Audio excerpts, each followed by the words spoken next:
In italiano esiste una parola che significa sia racconto inventato che fatto reale. Non ci credete? Continuate a guardare il video. Ciao a tutti e benvenuti. Sono Mattia di Lingua Franca.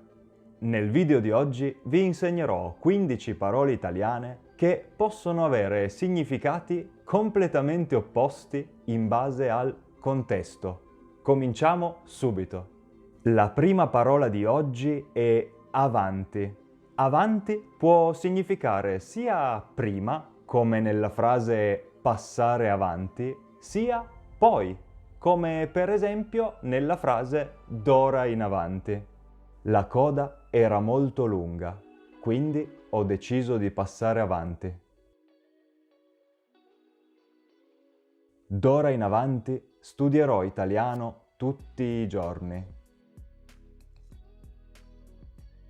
E se siete già confusi, aspettate di sentire le prossime. La seconda parola di cui voglio parlarvi è affittare. Si può usare questo verbo sia quando si dà in affitto una casa di vostra proprietà, sia quando siete voi a prendere in affitto la casa di qualcun altro.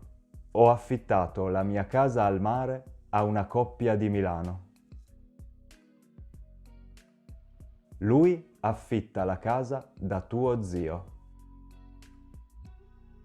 Passiamo alla terza parola. Bandire.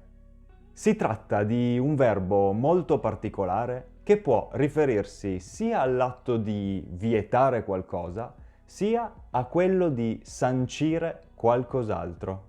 Durante questo periodo gli spostamenti tra nazioni sono stati banditi.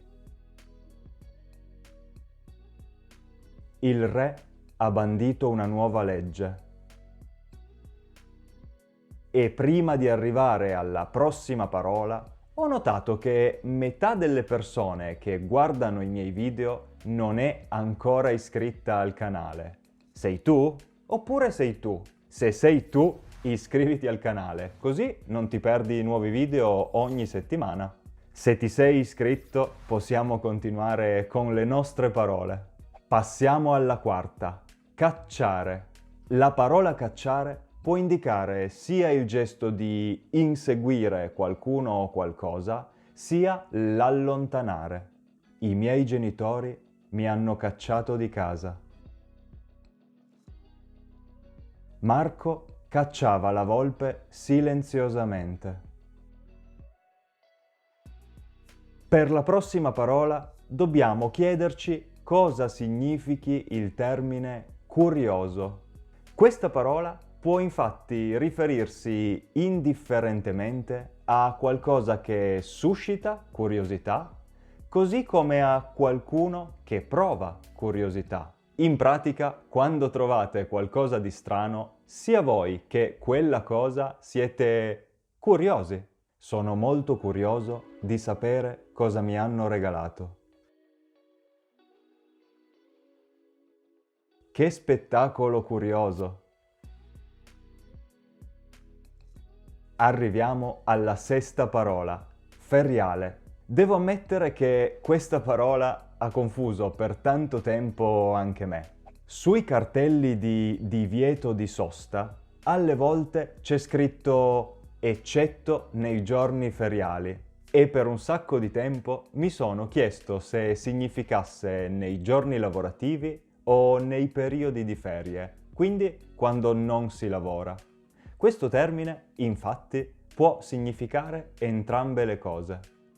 Per la cronaca, quando si parla di giorni feriali sui cartelli, si intendono i giorni della settimana lavorativa. Così lo sapete e non prendete multe. E se avete realizzato che anche in altre lingue esistono parole con significati opposti, avete ragione. Questo fenomeno, che si chiama enantiosemia,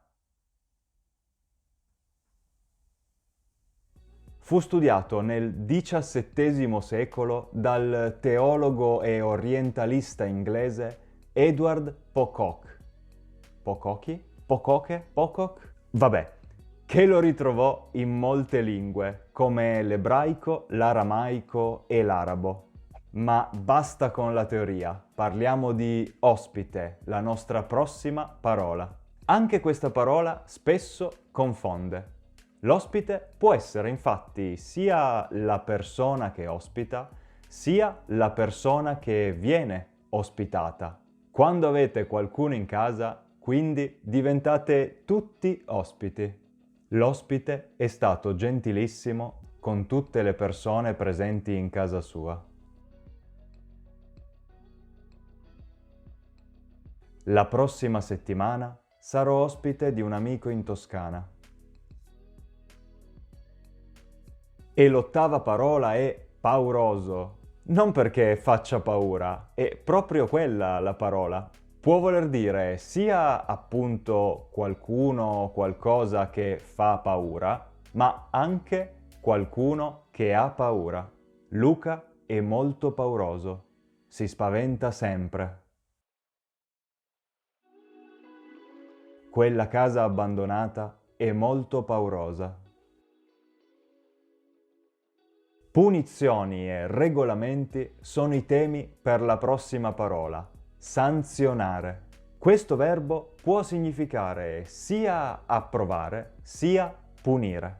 Il nuovo regolamento è stato sanzionato. È necessario sanzionare gli automobilisti che guidano oltre i limiti di velocità. Siamo alle ultime 5 parole e la prossima è sbarrare.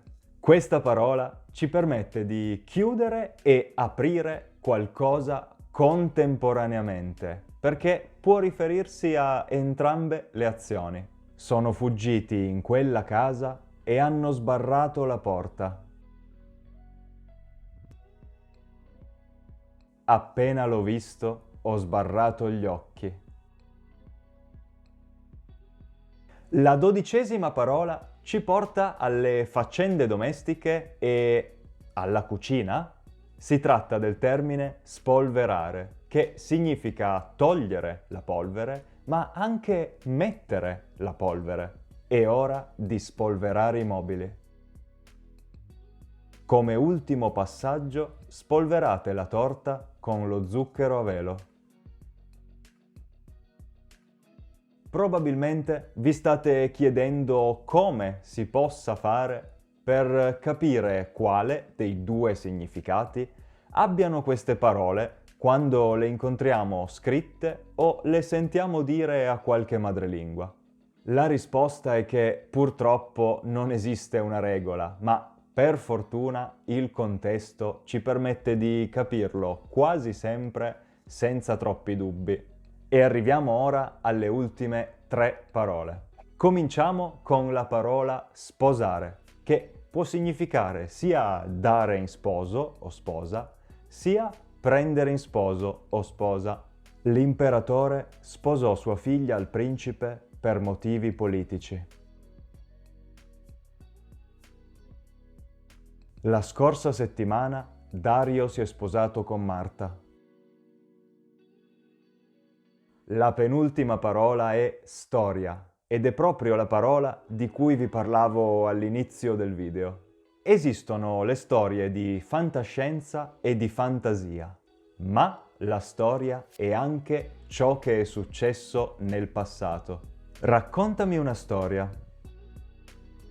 A scuola ci hanno insegnato la storia della Prima Guerra Mondiale. E finalmente siamo arrivati all'ultima parola, tirare, che può indicare sia il lanciare qualcosa, sia l'attrarre verso di sé. Devi provare a tirare la palla più lontano. Questa porta è pesantissima da tirare. E a proposito di porte, se prima o poi pensate di venire a vivere in Italia, vi consiglio di dare un'occhiata al gruppo Facebook Expats in Italy. Ci sono centinaia di persone pronte ad aiutarvi con tutto ciò che serve per trasferirsi in Italia. Queste erano 15 parole italiane che possono avere significati opposti. Se vi sono piaciute, cliccate sul pollice in su qui sotto. E anche se non ci credete, probabilmente conoscete già moltissime parole italiane senza saperlo. Se volete sapere di che cosa sto parlando, questo video vi piacerà. Per oggi è tutto. Ci vediamo nel prossimo video. Buon italiano a tutti!